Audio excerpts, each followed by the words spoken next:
ओम श्री साईराम। ओम श्री साई शिर्डी साई अभेद शक्तया अवताराय नमः।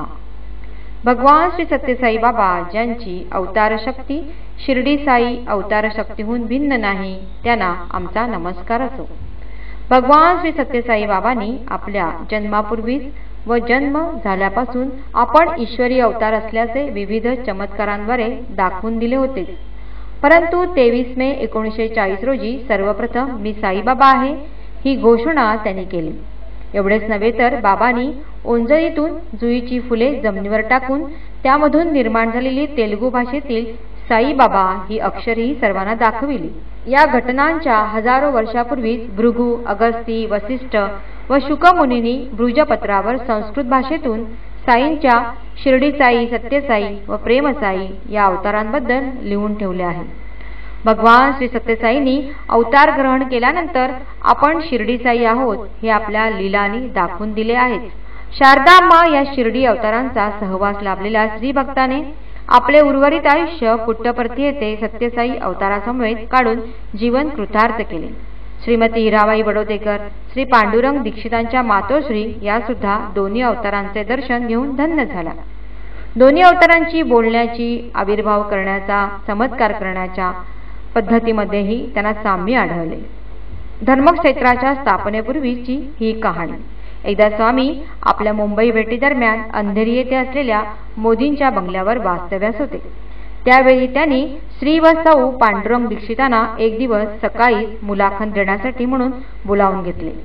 त्याप्रमाणे दोघेही सकाळीच तेथे पोहोचले, परंतु दुपारी 3 वाजेपर्यंत स्वामींनी त्यांना दर्शन दिले नाही। दोघे पती पत्नी तसेच उपाशीपोटी एका जिन्याखाली स्वामींच्या दर्शनाची आस मनी धरून उभे राहिले। शेवटी 3 वाजता स्वामी त्याच जिन्याने खाली आले व म्हणाले, क्या दीक्षित, कैसा उपवास हो गया? आज गुरुवार है, अच्छा है, कैसी तपश्चर्या, चलो अंदर।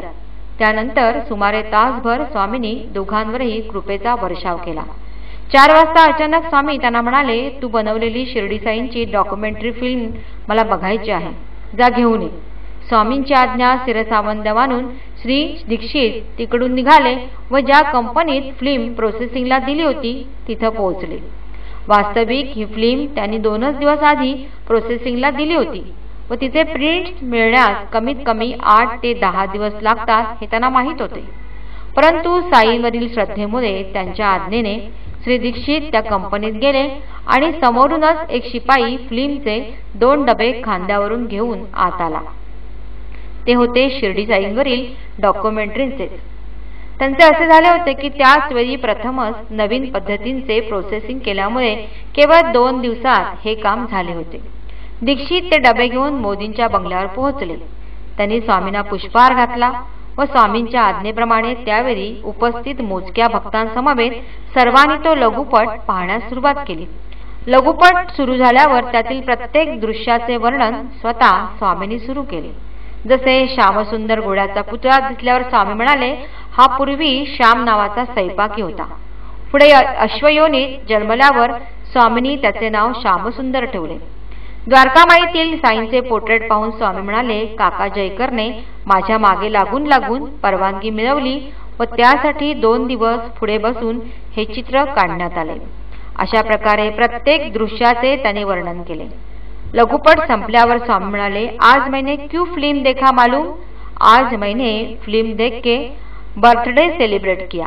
उपस्थितांना आश्चर्यच वाटले, कारण स्वामींचा जन्मदिन तर 23 नोव्हेंबर। मग हे कसं काय? तात्काळ स्वामी म्हणाले, मेरा नहीं पहले शरीर का। वरील घटनेवरून अगदी स्पष्ट होते की साईंच्या दोन्ही अवतारात कोणताही भेद फरक नाही। ज्या स्वामींनी आजपर्यंत कधीही शरीराने शिर्डीत प्रवेश केलेला नाही, त्या स्वामींनी केवळ लघुपट पाहताना त्यातील प्रत्येक ठिकाणचे इतके साधन्य वर्णन केले की ज्यांना या दोन्ही अवतारांच्या एकच असण्याविषयी संशय असेल त्याचे निरसन व्हावे। ओम श्री सत्यसाई नाथार्पणमस्तु।